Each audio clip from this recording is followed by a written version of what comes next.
Voilà, donc ici, je vais étudier, on va étudier un petit peu la découverte de l'électron. Bon, électron vient du mot électron, hein, électron qui vient de ambre. En fait, c'est quand on, pendant la période grecque, bon, il y a des personnes qui étaient philosophes et en fait ils se sont posé certaines questions, notamment, je veux dire, autant bien expérimentalement que par la pensée. Expérimentalement, certains ont frotté, je veux dire, des objets entre eux euh, pour remarquer que certains, je veux dire, certains corps différents pouvaient soit s'attirer ou comment est-ce qu'on appelle ça, se répulser, donc attraction-répulsion. Et notamment, une des matières utilisées était l'ambre, d'où le mot électron, qui vient du mot ambre. Ambre qui est une matière, je veux dire, utilisée par, je veux dire, les Grecs à ce moment-là, et qui ont utilisé cette matière pour pouvoir voir le phénomène, je veux dire, de répulsion et d'attraction de corps entre eux. Voilà, donc en fait c'était des phénomènes d'électrisation par frottement. Électron vient de ce mot ambre. Voilà, ça c'est pour la petite histoire. Alors bon, électron a donné électron, d'où électronique, électricité, électrodynamique, et enfin, tous les termes faisant référence à des charges électriques, bon, a donné le mot dérivé d'électron, d'où électronique, électricité, électrodynamique, électrostatique. Voilà, donc en fait il a donné pas mal de mots dérivatifs provenant du mot électron. Bon, la découverte de l'électron, bon, elle a été établie grâce à un appareillage un peu spécifique qui était donc une ampoule. On avait une ampoule dans laquelle on plongeait, je veux dire, une cathode, donc négative, une plaque d'un certain corps bien précis, un élément bien précis chimique, et une anode aussi, je veux dire, qui est une plaque, je veux dire, d'un certain élément chimique bien précis. Voilà. Donc ici, on a injecté, donc on a la cathode et l'anode. Donc ici, on a injecté, je veux dire, un potentiel. La cathode est toujours négative et le potentiel d'anode est toujours positif. Et on lui a affecté, je veux dire, un générateur de potentiel négatif ici et positif pour pouvoir je veux dire, relier correctement au niveau des polarisations, je veux dire, de l'ampoule. Ici, ceci constitue une ampoule en verre. Voilà, ça c'est l'enveloppe qui est une ampoule en verre. Donc ici contenant un certain gaz, il y a un gaz à l'intérieur mis à une certaine pression et dont on peut faire varier, la pression de gaz. Donc la pression de gaz est variable. Voilà. Alors, qu'est-ce qui se passe? Quel est le phénomène que l'on aperçoit? Tout d'abord, avant d'expliquer ça, il faut savoir que l'atome existait depuis déjà belle lurette et on en avait déjà encore une fois les Grecs avaient parlé déjà de l'atome en son temps, mais de manière philosophique pas et non expérimentale, et ils se posaient déjà des questions concernant les corps et leur comment on appelle ça, leur point le plus fin, leur finalité, leur finesse la plus extrême serait, je veux dire, pour les anciens Grecs, existait pour eux des corpuscules, je veux dire, pour eux, qui faisaient la matière en fait. Parce que la matière était un tout par rapport à des atomes voilà. Donc ils se posaient déjà des questions à ce moment-là, mais expérimentalement ils n'en avaient aucune preuve jusqu'à preuve du contraire, où les expériences ont pu commencer à prouver qu'il y avait différents types de corps et différents types d'atomes et différents, voilà. Mais ici en fait, là n'est pas le but, ce n'est pas d'étudier l'atome, mais comment a été découvert l'électron, voilà. Et c'est un certain, comment est-ce qu'on appelle ça, Jean Perrin, qui a fait l'expérience avec ce tube, je veux dire, contenant un gaz variable, avec il y avait sûrement une vanne, on pouvait faire, on pouvait varier, je veux dire, enfin, il y avait sûrement des vannes de pression pour faire varier la pression à l'intérieur du gaz, enfin, à l'intérieur de l'enveloppe de verre. Bon, donc ici Jean Perrin, il faut savoir que la période 1875-1910 a été très riche, je veux dire, concernant, les expériences apportées concernant la preuve que les atomes n'étaient pas des constituants, je veux dire, comment est-ce qu'on appelle ça, ultimes de la matière, et que au sein de l'atome, il y avait d'autres constituants comme l'électron, comment est-ce qu'on appelle ça, le noyau, les protons, les neutrons, enfin, que l'atome était encore subdivisé et que l'atome n'était pas une finalité en soi. Donc en fait, voilà, c'est la riche période des grands savants atomistes qui a, je veux dire, duré, bon, je veux dire, les grandes découvertes de 1875 à 1910, les archi-grandes découvertes de ces savants atomistes avec leurs théories ont pu élaborer des théories qui ont fait que, je veux dire, on a découvert pas mal de choses au niveau, comment est-ce qu'on appelle ça, de la physique, on va dire la physique atomiste. Voilà, alors comment a été découvert l'électron? Eh bien, tout simplement, quand on polarise ici, donc correctement, je veux dire, la cathode et l'anode, au sein d'un gaz, si la pression du gaz est comprise entre, comment est-ce qu'on appelle ça, 0,1, 1 centième et 0,1 atmosphère, ouais, la mesure est en atmosphère ici, qu'est-ce qu'on constate? Ici, on a ce qu'on appelle une luminescence. On a un phénomène lumineux. Voilà. Luminescence. Là, à ce moment-là, on a un phénomène lumineux qui apparaît au sein donc du tube en verre. Maintenant, si maintenant la pression est inférieure, je veux dire à 0,01. Donc on a une certaine pression, là on met encore une pression encore beaucoup plus basse que la pression qui provoquait la luminescence. Bon, là à ce moment-là, qu'est-ce qui se passe? Eh ben, en fait, on remarque que le gaz, il reste tout d'abord de 1 obscur, mais que le verre de l'ampoule devient fluorescent à l'opposé de l'électrode négative. C'est-à-dire que ici, sur l'ampoule, le verre de l'ampoule ici, on a une fluorescence. Voilà, à l'opposé de comment est-ce qu'on appelle ça, de la cathode. Alors, bon, alors ici, qu'est-ce que Jean Perrin s'est dit? Oui, ici en fait c'est un... J'ai oublié de marquer ceci, c'est que quand on met un potentiel ici, on a des rayons cathodiques. On a ce qu'on appelle des rayons cathodiques. Et ça, c'est ce qu'on appelle un tube à cathode ou un tube cathodique. Donc un tube cathodique, comme le téléviseur. D'ailleurs, après, on va voir les analogies entre ça et le téléviseur. Bon, donc on a un rayon cathodique entre la cathode et l'anode. Et donc, soit on a luminescence, si la pression du gaz est compris entre 1 centième et 1 dixième d'atmosphère. Et en dessous de 0,01 atmosphère, on remarque qu'on a une... comment est-ce qu'on appelle ça?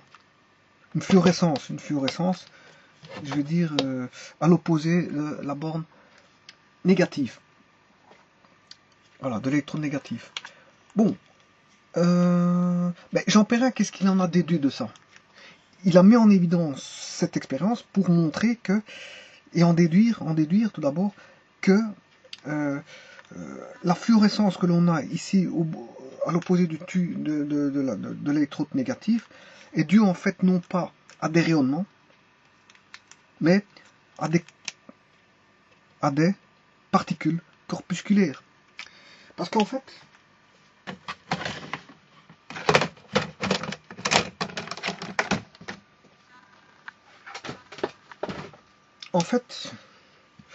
l'univers est constitué de deux choses principales.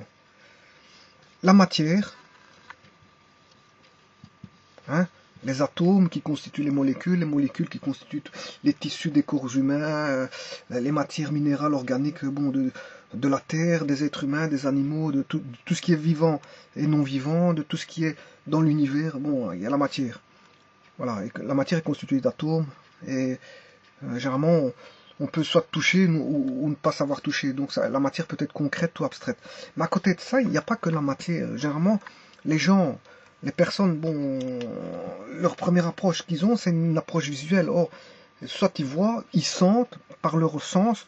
Hein, ouais, la matière, on peut l'approcher soit par l'odeur, au niveau visuel, au niveau des couleurs, au niveau de la forme, etc., etc. Donc voilà la matière. Par contre, à côté de ça, il y a quelque chose, bon, de fondamental qu'on n'y pense pas à première vue, mais qui est fort présent dans l'univers et au niveau sur Terre et partout. Aussi bien dans le corps humain, qui est une matière, mais aussi on oublie l'énergie. Parce que sans énergie, il n'y a pas de vie. D'ailleurs, une personne qui est morte, en fait, c'est une personne qui n'a plus d'énergie du tout. Voilà, d'énergie en soi. Voilà, c'est l'énergie de vie. Bon, mais l'énergie est partout. Partout. Pour bouger ses muscles, eh bien, pour bouger ses muscles, il faut, je veux dire, de la nourriture. Il faut avoir de l'énergie qu'on va rechercher au niveau de la nourriture. Les plantes vont chercher leur énergie via la photosynthèse, via la lumière du soleil, etc., etc. Donc en fait, l'énergie est fondamentale, je veux dire, dans l'espace, on va dire dans l'espace, pour ainsi dire dans l'espace. Donc c'est-à-dire aussi bien dans l'univers que sur Terre. Donc l'énergie est fondamentale, avec tous les jeux d'énergie qui se passent. Et la matière et l'énergie interagissent entre elles. On ne peut pas parler de matière sans parler d'énergie, on ne peut pas parler d'énergie s'il n'y a pas de matière. Et en fait, l'un va avec l'autre. Voilà. Tout simplement pour vous dire que quand on a de la matière, on parle de matière corpusculaire. Voilà. Alors que quand on a de l'énergie, on parle de rayonnement. De rayonnement au niveau de libération au niveau de libération d'énergie au niveau de l'électron. Hein. Dans le cas de l'électron, ce sera de la matière corpusculaire. Et au niveau de l'électron, on parlera, je veux dire, d'énergie sous forme de rayonnement. Donc ici,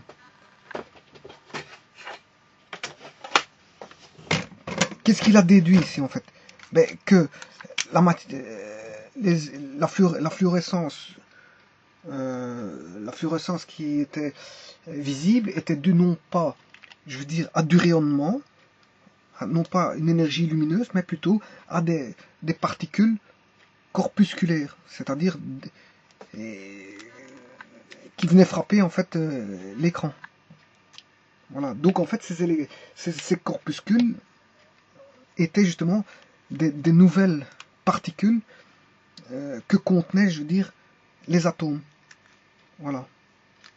Donc en fait le gaz, que ce soit quel que soit le gaz, on a ce phénomène-là. Hein. On peut changer de gaz, on aura toujours ce phénomène-là, et on peut changer les matières de chacune des lamelles. On peut prendre n'importe quel type de lamelle, pour autant qu'elle, bien sûr, elle soit conductrice.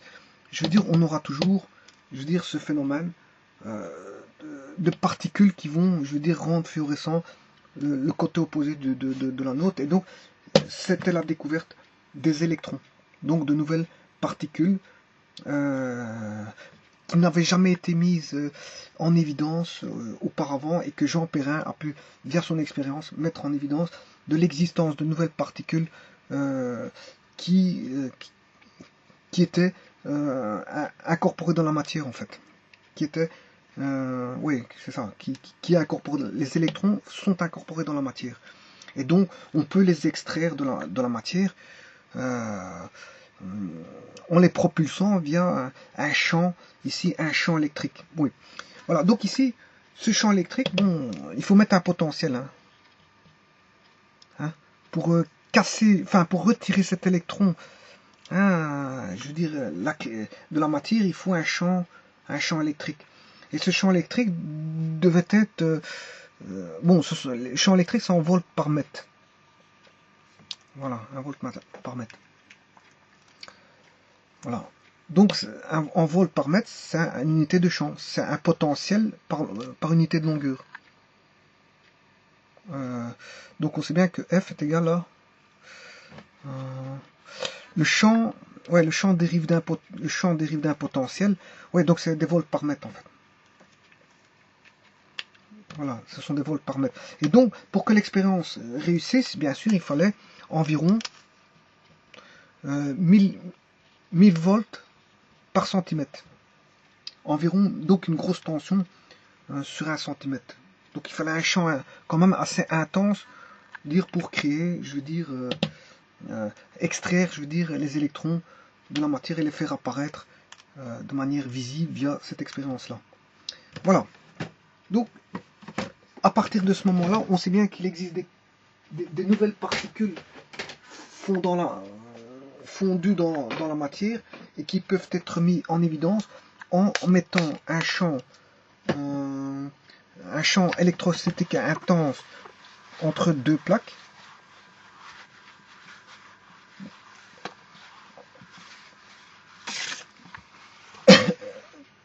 Deux plaques contenues dans un verre dans lequel était contenu aussi un gaz sous certaines pressions, et qu'en faisant varier la pression, on pouvait voir, je veux dire, le phénomène corpusculaire qui apparaissait.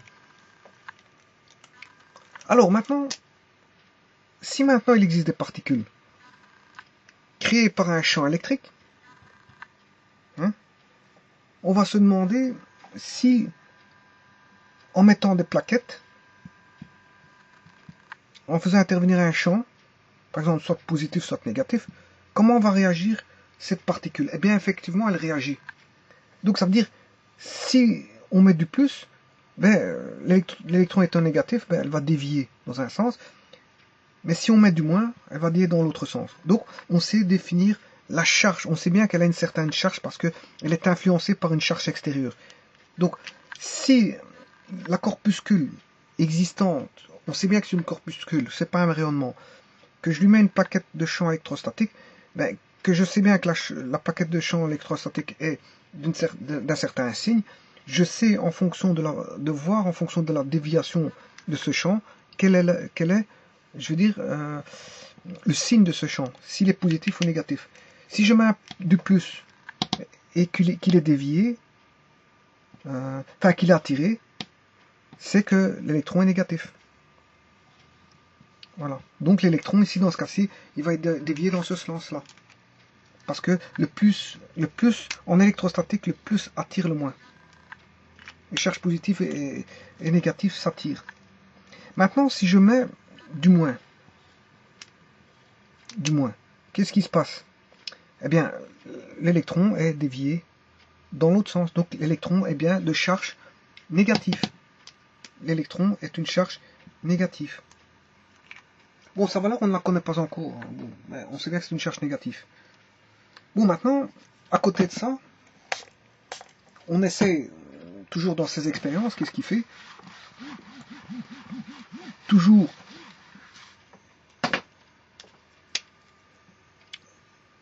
on a l'électron, et cette fois-ci, il met un champ magnétique. Et encore une fois, qu'est-ce qui se passe? En fonction du pôle, pardon, du pôle de, comment on appelle ça, de la bobine, on a bien une force de déviation F égale QVB. Où Q est la charge de l'électron, bien sûr. F est égal à Q, et Q c'est la charge de l'électron, donc c'est ça en valeur. Voilà, je dirais même en valeur absolue. Bon, et comment savoir la force de déviation? En fait, la force de déviation va être donnée par la force de la place, F égale BLI. C'est-à-dire que le champ magnétique, on fait parcourir un champ magnétique à la bobine. Bon, donc on a le courant. Hein, le courant, ça, elle est donnée par, on l'a vu. Hein, je veux dire, si on tourne dans le sens horlogique, donc on a comment ce qu'on appelle ça, la règle du tire-bouchon. Si on place un tire-bouchon sur l'axe de la bobine, mais si je tourne dans le sens horlogique qui tourne, si je tourne dans le sens horlogique et que ça rentre, là le champ est entrant à l'intérieur, mais il sera sortant à l'extérieur. Donc on connaît la valeur du champ, enfin le sens du champ électromagnétique. On connaît le sens du courant, ben, c'est celui-là qu'on entre dans la bobine. Et en fait, non, le courant va nous donner, le courant ici, I, va nous donner le sens de l'induction B. En rentrant un B dans un sens ou dans un autre, on va avoir un B soit comme à gauche ou vers la droite. Tu as deux sens possibles. Soit on tourne dans le sens horlogique ou dans le sens non horlogique. On a le champ soit dans un sens ou dans l'autre. On a deux sens possibles de sens du champ d'induction. Mais alors ici, pour appliquer la loi de Laplace avec le courant électronique, hein. I, c'est le courant électronique. Donc j'ai un sens du courant, j'ai un sens du sens, donc je sais trouver la force de déviation, soit par là, soit dans l'autre sens. Voilà. Donc on remarque, bon, d'après l'expérience de Jean Perrin, que si je mets des plaques électrostatiques, il y a déviation dans un sens ou dans un autre. Si je mets un champ magnétique, il y a une déviation dans un sens ou dans un autre. Donc on a affaire, je veux dire, à une nouvelle particule, je veux dire, électrique, provenant de la matière et donc provenant de l'atome. Donc s'il provient de l'atome, c'est que l'atome provient de l'électron, il n'a pas été créé comme ça. En fait, rien ne se perd, rien ne se gagne, tout se transforme. Ça, c'est au niveau énergétique, d'accord, mais s'il y a existence d'un électron, c'est qu'il provient de quelque part. Mais c'est qu'il provient de l'atome en lui-même. Il n'est pas apparu comme ça, je veux dire, bon an, mal an, malgré lui. Il est apparu parce que il existe dans l'atome. Et s'il apparaît l'électron ici, c'est qu'il provient de l'atome en lui-même. Il provenait de l'atome. Mais qu'on a juste fait ressortir l'électron de son enceinte pour le faire apparaître à l'extérieur de son enceinte. Voilà. Donc ici, ça c'est pour l'électron. Mais alors, l'histoire que nous a appris l'histoire, mais que l'électron donc est une charge négative. Hein. L'électron est une charge négative, hein, E-. Et alors, bon, il y a un certain, comment est-ce qu'il s'appelle je m'excuse. Joseph Thomson, qui a pu mettre en évidence donc le rapport charge sur masse. Donc en valeur, hein, charge sur masse. Donc il a pu déterminer ce rapport de charge électrique sur masse. Voilà. Bon, la charge de l'électron, c'est 1,6 fois 10 exposant moins 19, bien sûr, c'est en coulombs. Voilà. Ouais, comme elle est négative, c'est moins 1,6 fois 10 exposant moins 19 coulombs. Et la masse de l'électron, ben, je veux dire, c'est 9,11 10 moins 31 10 moins 31 kilogrammes. Voilà. Voilà. Mais ça, c'est mis en kilos. Hein. Bon, il y a des hautes unités de masse, qui est l'unité de masse atomique. Voilà, on parle jamais en kilos. Enfin, on peut. Voilà, il y a plusieurs unités de masse. Le but, c'est pas avoir les unités de masse de l'atome. Mais voilà, c'est pour mettre en évidence l'électron. Et que si je faisais le rapport charge sur masse, mais j'avais un rapport constant. Et quel que soit, comme je l'ai expliqué, le type de gaz qui est inséré, quel que soit le type de plaquette, qu'elle soit d'une nature ou d'une autre, on a toujours ce rapport qui est constant. Donc, si on a un rapport constant, ça veut dire que la charge est constante et que la masse est constante. Tout simplement. Et que il faut déterminer par après la charge, la valeur de charge et la valeur de masse, bien sûr, bon, qui est moins 1,6 fois 10 exposant moins 19 coulombs et 9,110 10 moins 31 kg. Bon, et alors, pour en terminer ici avec tout ça, donc, Joseph Thomson, lui, c'est 1856-1940. Voilà, donc, vous voyez que c'est bien ce que je disais par rapport aux dates. Hein. C'est la date des savants atomistes, c'est 1845 à 1950, ils ont découvert énormément de choses. Par après, ils ont encore découvert énormément de choses aussi, c'est pas ça. Mais la grosse période, bon, c'est cette période-là, avec les grands savants atomistes, tous connus, et qui se connaissaient entre eux d'ailleurs. Hein. Rutherford, Einstein, bon, Marie Curie, Pierre et Marie Curie, etc. Voilà. Bon, ouais, il y avait aussi Maxwell, et beaucoup d'autres, parce que voilà, Schrödinger, Maxwell, enfin bref, pas mal de personnes, pas mal de personnalités fort importantes, et dont une qui est Robert Millikan. Millikan, bon, qui est né en 2 années après 1856. Il est né en 1858, pour vous dire qu'ils sont tous de la même génération, à croire que, je veux dire, c'était un phénomène de mode où ils sont apparus tous en même temps, à la même période, de manière divinatoire, pour faire avancer le monde au niveau théorie atomiste. Je n'en sais pas plus, mais enfin, je trouve ça un peu spécial que à une époque bien précise, on est toute une concentration de savants atomistes qui découvrent les uns à la suite des autres, je veux dire, toutes des nouvelles théories qui font avancer, je veux dire, la science à un niveau tel que, bon, jamais elle n'avait évolué jusqu'à cette époque-là. Bon, ensuite on en a eu un autre qui est Robert Millikan. Robert Millikan, lui, il est né en 1858, et lui, qu'est-ce qu'il dit? Eh ben, lui, il a pu déterminer, justement, la charge de l'électron. Donc Joseph Thomson, il avait trouvé le rapport entre charge et masse, sans connaître la valeur de la masse, ni connaître la valeur de la charge.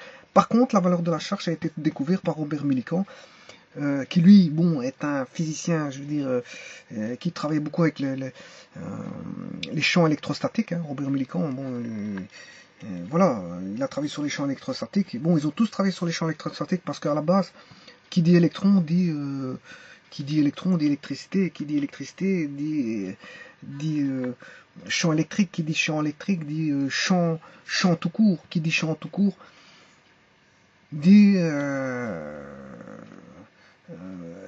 potentiel, qui dit potentiel dit différence de potentiel, qui dit différence de potentiel ben, dit énergie potentielle électrique. Ben, enfin bref, tout est relié, Donc ici, Robert Millikan, grâce à un condensateur bon chargé, voilà, il a pu justement trouver la valeur de comment est-ce qu'on appelle ça, de la charge de l'électron grâce en mettant une goutte d'huile chargée entre deux plaques électrostatiques, donc entre un condensateur et un condensateur. Donc c'était des gouttelettes d'huile électrisées, et il les a mis entre les armatures d'un condensateur. Et à partir de là, ben, il a pu faire ses calculs et trouver la valeur de la charge Q. Q qui vaut moins 1,6 fois 10 exposant moins 19. Bon, et à ce moment-là, on pouvait déjà trouver la masse. Hein. En fait, comme on a le rapport charge-masse, et comme on trouve la charge, ben, c'est facile de trouver la masse à ce moment-là. Voilà. Donc, il y a eu toute cette, je veux dire, cet historique débutant dans les années 1845, 1800, on va dire 1840, pour apporter énormément la science par l'apogée de certains savants atomistes archi connus et reconnus qui ont contribué tous par leur effort à l'évolution de la science, Bon, la science au niveau de la constitution de l'atome, bien sûr, c'est de l'atome. Voilà, donc ici, moi, ce que je voulais dire comme dernière chose, avant d'interrompre pour pas être trop long au niveau de la vidéo, en fait, si vous avez pu remarquer, en fait, le tube de comment est-ce qu'on appelle ça, de Jean Perrin, était constitué d'une cathode et d'une anode. Bon, ce tube-là, c'était les premiers tubes d'essai pour trouver, je veux dire, les différentes particules existantes, je veux dire, déjà, dans l'atome. Donc, on a commencé par des essais sous forme de tubes remplis de gaz. Bon. Ensuite, par après, je sais pas si vous le savez, il y a eu les fameux tubes. Les tubes électroniques, je veux dire, qu'on incorporait dans les téléviseurs pour, je veux dire, pour jouer le rôle, dans les radios, radio-téléviseurs, pour jouer le rôle d'amplification. On avait les pentodes, les triodes, les dinodes, voilà, on avait différents types de tubes qui jouaient le rôle de diodes, de transistors, et voilà. Donc, à ce moment-là, vous voyez que les tubes-là provenaient déjà de la théorie des fameux savants, je veux dire, qui avaient élaboré les théories scientifiques sur les interactions de matière-énergie et des substances, enfin des corpus, des particules présentes dans l'atome. En fait, ils ont créé, je veux dire, donc des ampoules à gaz, des tubes électroniques. Et par après, on se rend compte qu'ils ont créé aussi le téléviseur, parce que le téléviseur, c'est bien une cathode avec une anode, avec différentes grilles d'accélération, de concentration, etc., pour avoir un spot lumineux à l'écran et pour créer, je veux dire, une image à l'écran. Donc, le téléviseur, apparemment, mais le téléviseur, à la différence de l'ampoule ici, c'est qu'il est sous vide. En fait, il n'y a pas de gaz comme ici. Comme là, ils ont mis un gaz. Voilà. Donc ici, bon, vous voyez que les tubes ont ramené, je veux dire, quand je dis écran téléviseur, mais c'est aussi écran d'oscilloscope, hein, pour mesurer les signaux électroniques ou voir les caractéristiques des signaux électroniques. Donc ici, on a remarqué que bon, les tubes ont ramené pas mal d'applications de tout ça, pas mal d'applications de tout ça, d'où notamment les lampes électriques de toutes sortes, les lampes d'éclairage, les lampes UV, toutes les lampes possibles et imaginables, les lampes néon, argon, krypton, xénon, les lampes, enfin tous les types de lampes d'éclairage, les types de lampes pour comment on appelle ça, pour faire des circuits électroniques. Hein, les lampes pour faire des circuits électroniques, les lampes pour la gravure, les lampes, enfin, pour le bronzage, les lampes, il y a mille et une applications des lampes, et tout ça vient apparemment, je veux dire, des premières lampes créées dès le début pour je veux dire, enfin, qui vient à l'origine des premiers tubes qui ont été utilisés pour l'élaboration de la science de la physique atomiste. Donc tout ce tube, les tubes originels ont donné une panoplie d'existence de tubes avec chacun leur application de tous ces tubes. Voilà, donc en fait tout ça c'est pour vous dire l'existence de l'électron, comment il a été découvert à partir d'une expérience sous tube, dans lesquels on a alimenté un tube, et à partir de là on a pu voir l'effet de l'électron. Et l'électron, c'est bien qu'il a une charge bien précise, moins 1,6 fois 10 exposant à moins 19 coulombs, et une masse bien précise. Voilà, je vous remercie.